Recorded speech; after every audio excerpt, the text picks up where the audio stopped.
Hey, what's up, guys? I'm I don't do this often, but I am leaving this video, I guess you could say message, because I am distraught. I am down. I am disappointed, um, and a whole bunch of other adjectives over how some evangelicals can support our current administration. When so much hurt has been done, so many lies have been told, so on and so forth. I just don't get it. And one of the things that I will say off the top is that I am, number one, a Christian. I am a Bible believing, God fearing Christian. Nope, I'm not perfect. However, I'm trying to strive to be that. The second thing is that when growing up, I was around predominantly white folks. And I'm actually proud of that fact because it taught me how to deal with different people of different ethnicities, different backgrounds, so on and so forth. And so some of my most loved people, okay, are uh, are white.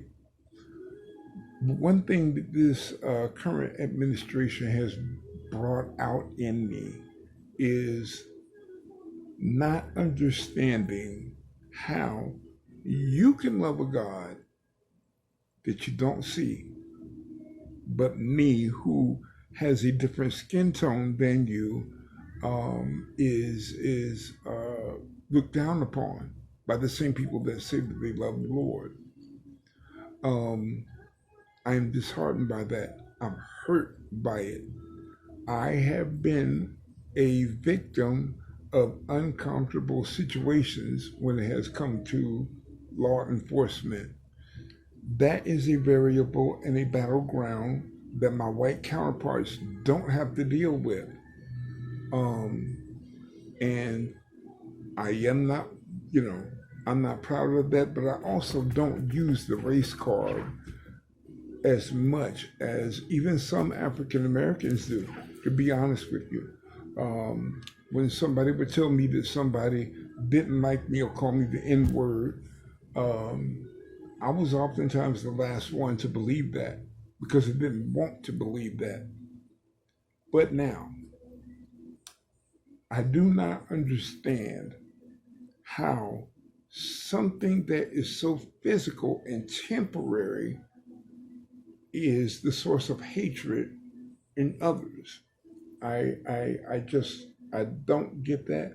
I cannot fathom that for the life of me. And to be honest with you, I'm hurt. And I know that there are millions of people that are hurt, black and white. But I don't understand how somebody can make a mockery of people like Dr. King, Congressman John Lewis, even Ruth Bader Ginsburg. How can you make a mockery of these people who are standing up and they're standing on God's word for all people? I never once heard Dr. King instruct or say, hey, this is for blacks only, or this is for whites only. I don't get that. I don't get how I can tell someone else things that have happened to either me, some of my friends, or family members who have supported this country, even in armed forces, and they still get spat upon. They still get dogged out. I don't get that at all. And frankly, I won't ever get it. Because if I did understand that, then I would be just like them. That's something that I know. Most people who are white have not had to wonder every single day that they wake up, okay, and say, man, I wonder if I'm going to survive today. I wonder if I'm not going to get persecuted. I wonder if I'm not going to get tased or even shot or even worse. And I had someone say to me just recently, why, they asked me, why did the African American community want to hold someone up like George Floyd? Why did African Americans pick George Floyd to be a source of encouragement? Frankly, we did not pick George Floyd. The officers that killed him chose him. And there were countless others. And so it's not about the particular individual. It's not about uh, George Floyd or Breonna. It's not about that. Those are just the names that are being used for an example. This has happened many times over hundreds of years. It's happened to my own family. And so those who are not African American cannot identify with that because it is a variable that they don't have to understand. It's a road that they don't have to cross. Understand that. And I'm not even holding those liable, okay, for what they don't know. How could they? I understand that. I get that. However, my basic right as not an African American man or even the African American woman, but as a human being is to be respected because I have life, because I'm breathing and walking and talking and doing the very same thing that my white counterparts are, but I don't get that opportunity because of the way that my skin looks. I don't get that. I don't get it at all. Just recently, I had a wound that was, or not a wound, but I had skin peeling back on my wrist. And it was a very, very, very thin layer.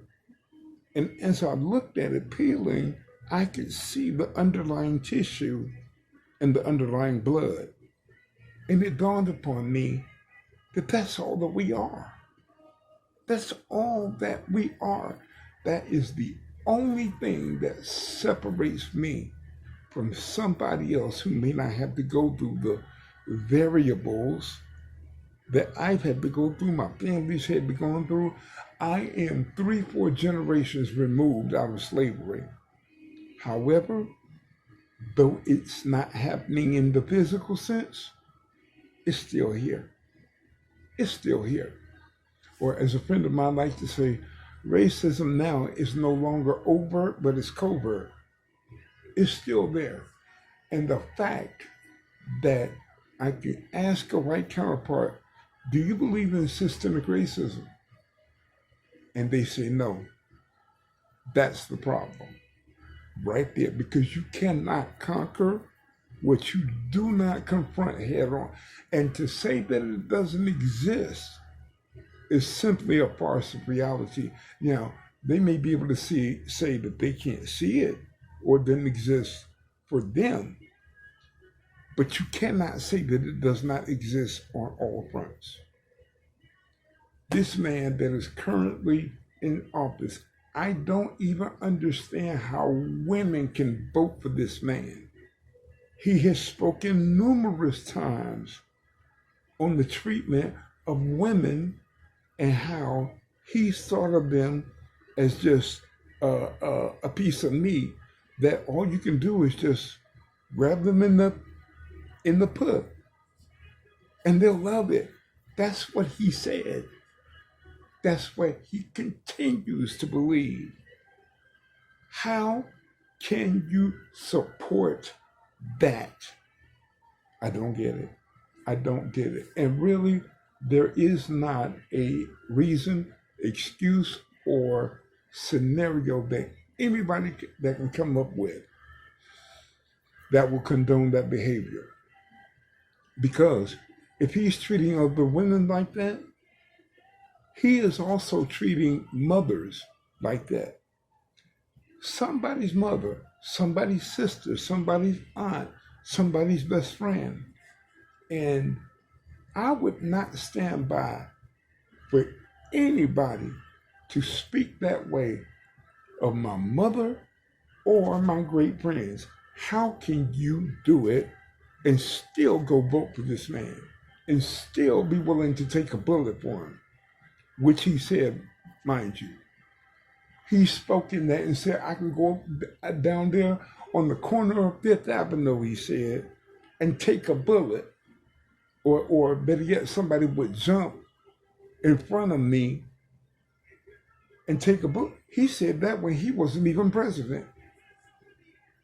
So actually, I can't blame him for being stupid, but I can blame him for taking us as being stupid.